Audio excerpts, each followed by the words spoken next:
Imaginemos un imperio en ciernes. Finales del siglo XV. Los vientos del Atlántico ya no traen solo salitre, sino el aroma de la canela, la pimienta y el oro.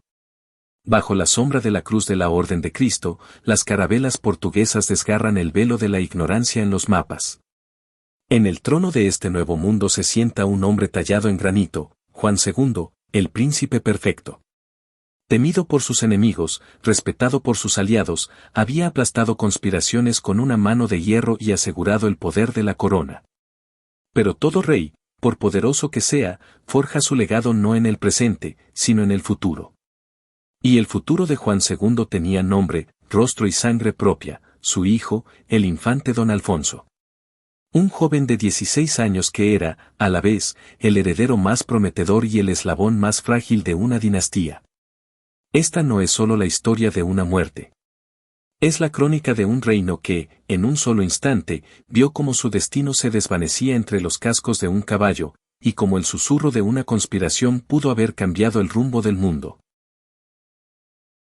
Para medir la profundidad del abismo, primero debemos escalar la cumbre. Juan II no era un monarca, era una fuerza de la naturaleza.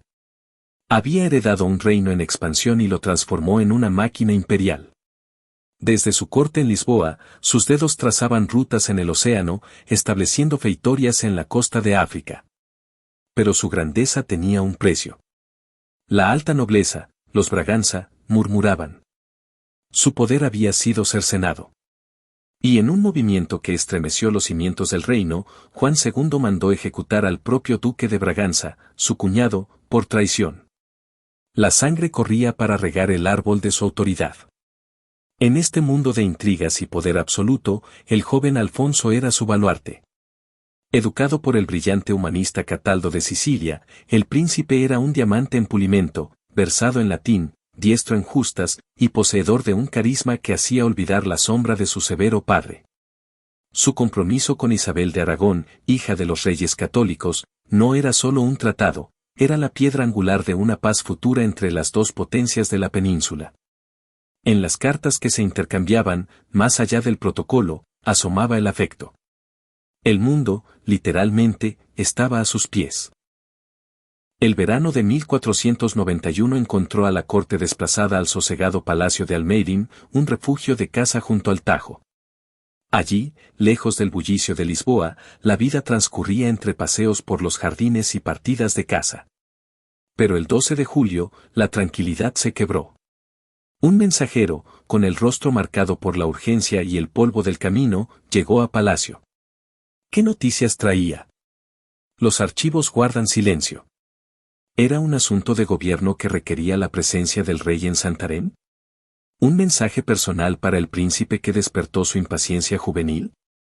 ¿O, en la versión más siniestra, era el cebo perfecto, una artimaña para sacar al heredero de la seguridad del palacio y ponerlo en un camino solitario? La escena está congelada en el tiempo, Alfonso, con la vitalidad de sus 16 años, montando su corcel favorito. A su lado, el rey, orgulloso. La comitiva real se puso en marcha. Y entonces, en un tramo de camino cerca del río, ocurrió. La crónica de Ruy de Pina es escueta, el caballo del príncipe tropezó. Se desplomó, y en su caída, arrojó al joven y se desplomó sobre él. El sonido del impacto debió ser seco, mortal. Pero los cronistas de la época eran maestros de lo que no decían. ¿Tropezó con qué? ¿Una piedra suelta? ¿Un hoyo oculto? ¿O fue espoleado, asustado por algún movimiento brusco de un jinete cercano? El príncipe quedó allí, en la tierra, su cuerpo quebrado, sin habla y sin sentido. El rey de hierro, el hombre que había enfrentado ejércitos y conspiraciones, se arrodilló en el polvo. La leyenda dice que tomó a su hijo en sus brazos, y el acero de su carácter se fundió en lágrimas de una desesperación infinita. El futuro de Portugal se estaba desangrando en sus manos.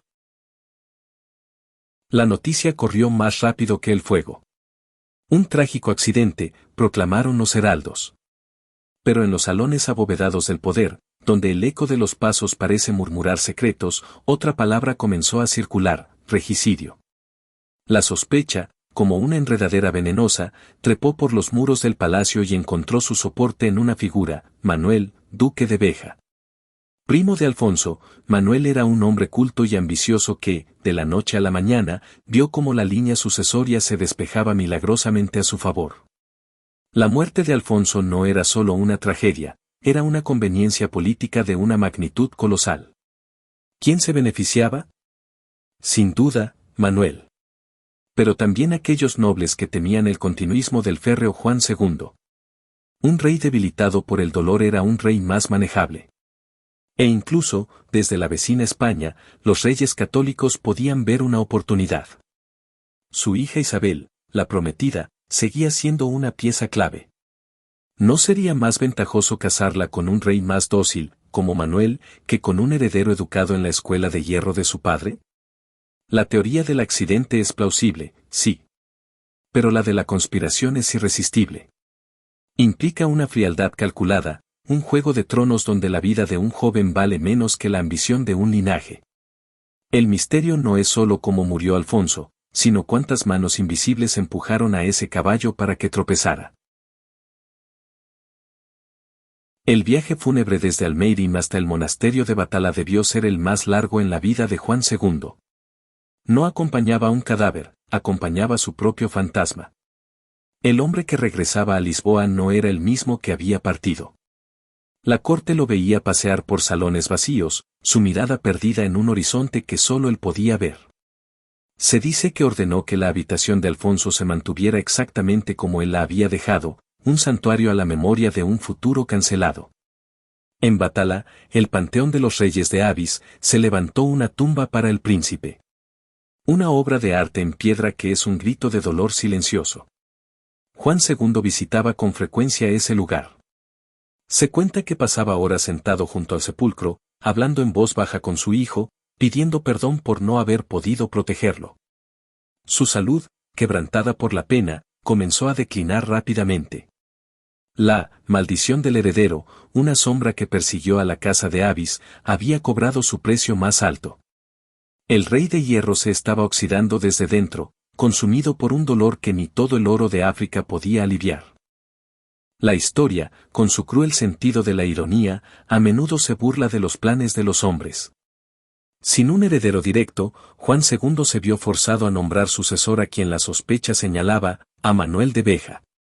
En 1495, con la muerte del príncipe perfecto, Manuel I, el afortunado, ascendía al trono. Y en un giro que parece extraído de una tragedia griega, una de sus primeras acciones fue desposar a la viuda de Alfonso, la princesa Isabel.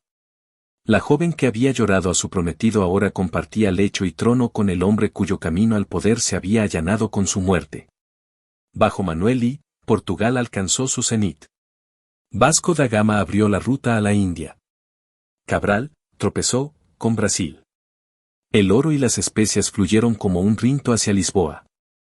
Fue la era más gloriosa del imperio portugués, pero se construyó sobre la tumba de un adolescente. Este es el enigma histórico más profundo. La muerte de Alfonso, en lugar de una catástrofe, ¿fue el catalizador de la Edad de Oro? O, por el contrario, con un Alfonso vivo, Portugal habría sido un imperio diferente, quizá más estable, menos volcado en la aventura ultramarina y más en la consolidación europea?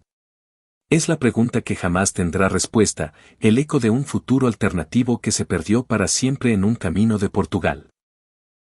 Don Alfonso de Portugal no fue un príncipe loco.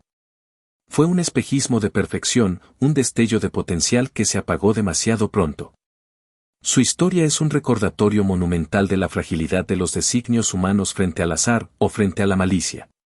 Cuando hoy visitamos el monasterio de Batalha y nos detenemos ante su tumba, no estamos ante una simple reliquia del pasado. Estamos ante un monumento a la duda. A la duda de un padre. A la duda de un reino. A la duda histórica que aún nos persigue. Él no fue el que vio un secreto en el palacio. Su vida, su muerte y su legado robado se convirtieron en el secreto.